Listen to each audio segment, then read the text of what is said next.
ህዝባዊ ወያኔ ሓርነት ትግራይ በውስጣዊ ሽኩቻ መወጠሩ ታወቀ። በዶክተር ደብረጽዮንና በአቶ አለም ገብረዋህድ መካከል የተፈጠረ የቡድን ልዩነት እየሰፋ መምጣቱም ተሰምቷል። አቶ አለም ገብረዋህድ ህወሓትን ህጋዊነት ለማስመለስ እንታገል እንጂ ወደ ጦርነት መግባት የለብንም፣ የትግራይ ህዝብ ጦርነት ይበቃዋል የሚል አቋም እያራመዱ የብዙሃኑን ድጋፍ እያገኙ መምጣታቸው ተሰምቷል። በሌላም በኩል የኤርትራ መንግስት ሰራዊቱን እያስጠጋ ሲሆን የህወሓት የጦር አዛዦችም ለደህንነት በሚል የሚንቀሳቀሱባቸውን ተሽከርካሪዎች ሰሌዳ እየፈቱ ያለ ታርጋ በመንቀሳቀስ ላይ ይገኛሉ።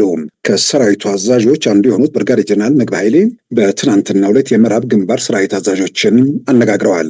በዚህም የአርሚ 17፣ አርሚ 13 እና አርሚ 11 ኮር እና ከኮር በላይ አዛዦች በተገኙበት ስብሰባ ብርጋዴር ጀነራል ምግበ ኃይሌ በህወሓት ላይ ያመጹትን የትግራይ ኃይሎች ማለትም ቲፒኤፍን ሀራ መሬት ያለው ሊያጠፋን የተነሳ ኃይል ስለሆነ ጠላታችን ነው በማለት በግልጽ መልእክት ያስተላለፉ ሲሆን በዚሁ መድረክ ሻዕቢያንም አናምነው ማለታቸው ተመልክቷል። እኛ ከሻዕቢያ ጋር የተጣመርነው ለፖለቲካ እንጂ አምነነው አይደለም በማለት መናገራቸውን የስብሰባው ምንጮች ገልጸዋል።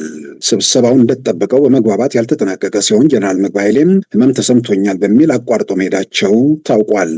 ይህ በእንዲህ እንዳለም ከህዝባዊ ወያኔ ሓርነት ትግራይ ጋር ጽምዶ የሚል ትብብር መፍጠሩን ተከትሎ የኤርትራ መንግስት ወደ ኋላ ያወጣውን ሰራዊት በመመለስ በትግራይ የሚገኙ የኢትዮጵያ መሬቶችን በመቆጣጠር ላይ መሆኑ ታውቋል።